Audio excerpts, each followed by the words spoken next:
Chapter 17. Scared to Fly. After that eventful night, it was time for everyone to go home. Suge, David Kenner, Michelle, Trina, and I stayed behind an extra week. We went out on a boat to do some fishing. Suge and I even caught a shark. When we pulled that big fellow onto the boat, that thing was jumping around everywhere. We rode late into the night with our girls and the captain of P-Funk. I had gotten so drunk that I woke up the next morning not knowing how I got back to the villa. It was early in the morning, and we were up packing, getting ready to head to the airport. It was the weekend, so the airport closed early. Suge was taking his time as usual. By the time we pulled up to the airport, every light in there was going off. Suge ran up to the door to talk to the people inside. About 5 to 10 minutes later, he came to the car and said, "Don't trip. They're gonna let us in." I gave them a couple of dollars.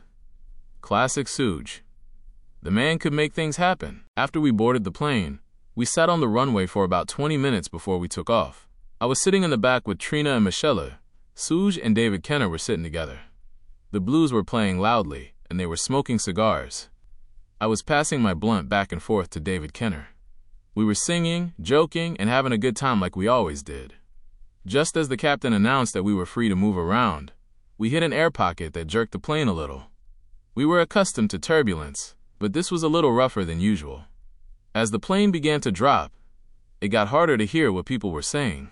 David looked out of the window in panic. "The plane is on fire," he shouted. "Land this motherfucker." At this point, we were falling hundreds of feet per minute. Trina had fainted. She was out cold. And I was crying, praying, and quoting every scripture I had learned since I was a kid. As we continued to fall, the pilot did everything he could to regain control. He was working the plane, swaying it from side to side. I could see the flames coming from the wing. I started hyperventilating. Suge grabbed me. With a cigar in his mouth, he promised me that God loved us. He told me that we were going to be okay because we still had work to do. And he was right. It was not our time. When we landed, police, ambulances, and fire trucks were all over the runway. Suge was right. We should have been dead. They should have been looking for a group of black bodies in a little black box, but God had it all planned differently. As soon as I realized that we had landed, I was at the door trying my best to tear it off. I swear I thought that I would become a citizen of Mexico because I didn't ever see myself getting on another plane. I didn't wait for anyone to help me. I just ran off the plane and started praising God like never before. I was thankful to God for sparing my life. The next morning, we arrived at the airport on time. The only thing that made me feel okay about getting on that flight was that we would be on a big commercial plane. As we prepared for takeoff, I said a prayer. We had a long way to go. It was hard for me to keep it together. I was constantly watching the time. When we were finally on approach, I started singing my head off. I couldn't wait to be home. In fact, I was standing up as we taxied toward the gate. Trina and I went straight to the house to get to Ashley.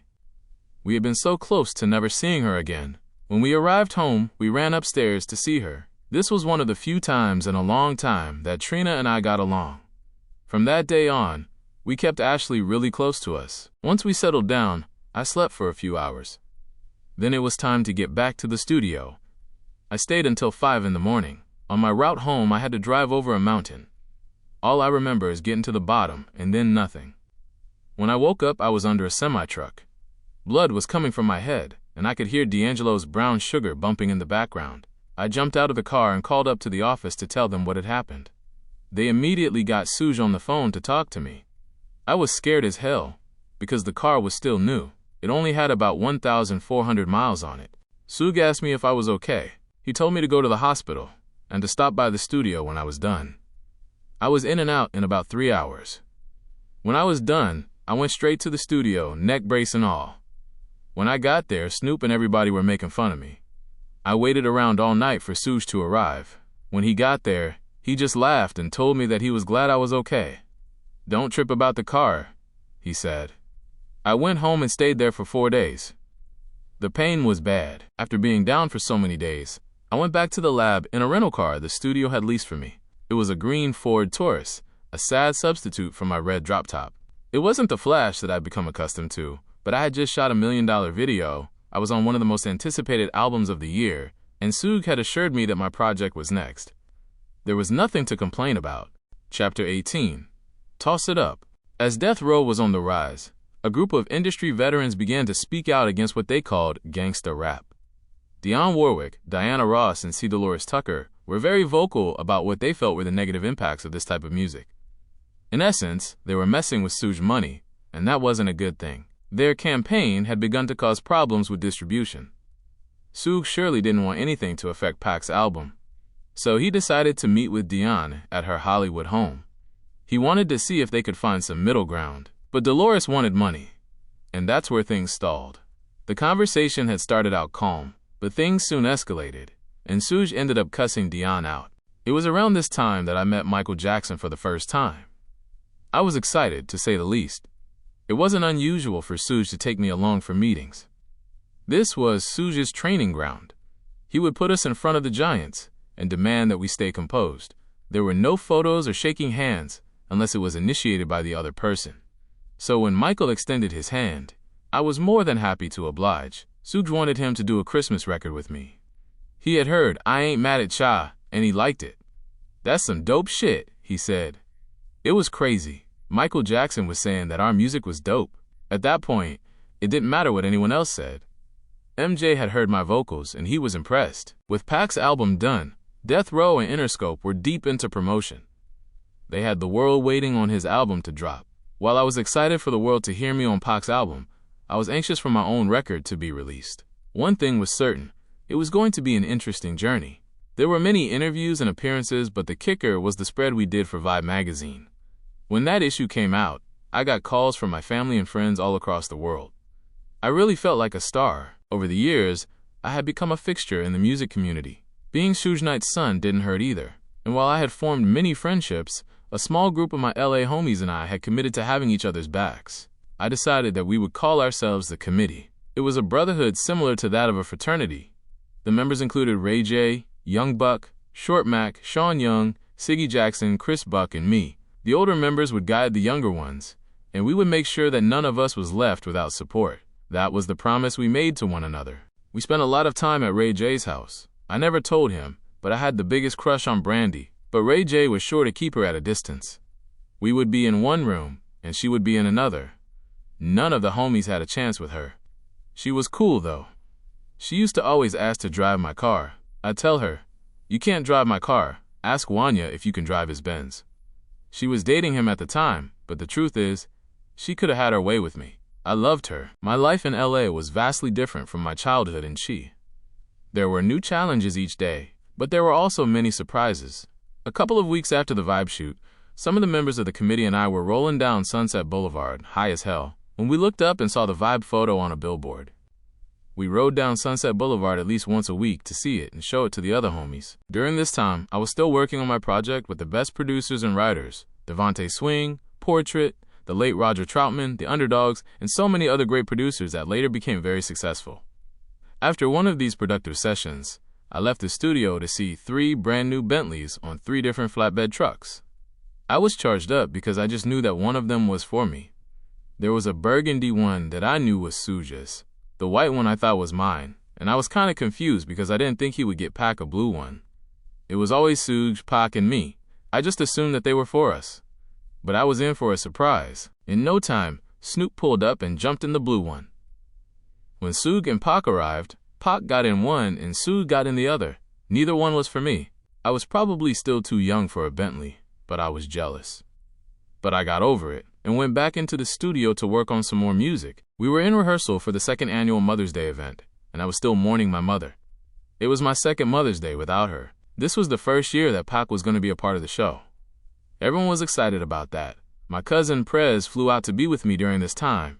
This is the same week that we shot the I Ain't Mad at Cha video. When Pac and I came out of the trailer, we were both tripping because a guy that looked just like Miles Davis walked right past us, and then a Red Fox lookalike. It was the freakiest thing ever. We shot the video in 2 days. I was happy because it was just Pac and I on the song. It was my biggest feature to date. The day of the Mother's Day event, I woke up crying. I was so sad. Suge couldn't even stand to look me in my face. Every time Suge looked at me, his eyes would well up. Pac tried too, but he ended up crying. When they announced that it was my time to come up, the crowd went wild. After I finished my set, Suge came out and introduced Tupac. The crowd went crazy. When Pac hit the stage, the band was playing Dear Mama. Pac spoke to the crowd and said, While Danny Boy out here singing for y'all, he don't have no mama, and my homeboy Mutah don't have a mother either. I was standing on the side of the stage crying, but what made me feel better was the glow on Pac's mom's face as he performed that song. I had thought that the previous year's show was great, but this one was one of the best shows ever. Just like the year before, we passed out little gold Deathrow medallions to all of the mothers, took pictures, and signed autographs. After the show was over, I went upstairs to my room and cried myself to sleep. Several weeks after the Mother's Day event, a group by the name of Blackstreet came out with a song called No Diggity. Pac decided that we would go into the studio to record a song using the same beat, and that's what we did. KC, JoJo, Aaron Hall, Tupac, and I came up with the song Toss It Up. Working alongside these guys was incredible. We would have friendly singing competitions. It would be Aaron Hall against KC, and JoJo against me. I was creating moments in my life that I would always remember. After the studio session, I got a call from Suge. He told me to meet him at his house in Compton. Like always, I waited a while before I headed out. I called up one of the homies to ride out with me. When we got to his house, there were so many cars lined up on the street that it looked like there was a blood fest going on. We spent the day shooting pool, drinking, smoking, and just having a good time. After everyone left, Bounty and I stayed and shot some pool with Suge. He was killing me as usual. When we finally got ready to leave, Suge came up to the gate, tossed me a set of keys, and walked off. I was wondering what he wanted me to do. I never knew with Suge. My homeboy was like, "Nigga, that's your ride." I was running down the street looking, and no one would even show me where the car was. I was pushing buttons, looking, and running. When I got halfway down the block, I saw it. It was an E320 Benz drop top. It had peanut butter colored seats, a black top, and burgundy colored rims. I was jumping, shouting, and crying. I still had that ugly green Ford Taurus rental car, so I gave those keys to my homie, and I hopped into my new Benz for the very first time. Every time I got to a traffic light, I let the top up and down. I sped all the way home from Compton to Brentwood. When Trina came down to see the car, she was excited. We went and got some food and rode around all night. When I got home, we were pumping the music loud as hell. The next morning, I received a notice and a fine for the loud music. This was around the same time as the O.J. Simpson trial, and I lived right around the corner from the murder scene. I had actually watched from my rooftop as they cleaned up the crime scene. Being that I was young and black, we were going to have a problem no matter what we did. It also didn't make it any better that when he was acquitted, I went and bought hundreds of dollars of orange juice and formed a caravan with my homies to pass out juice. It was a bad move on my part.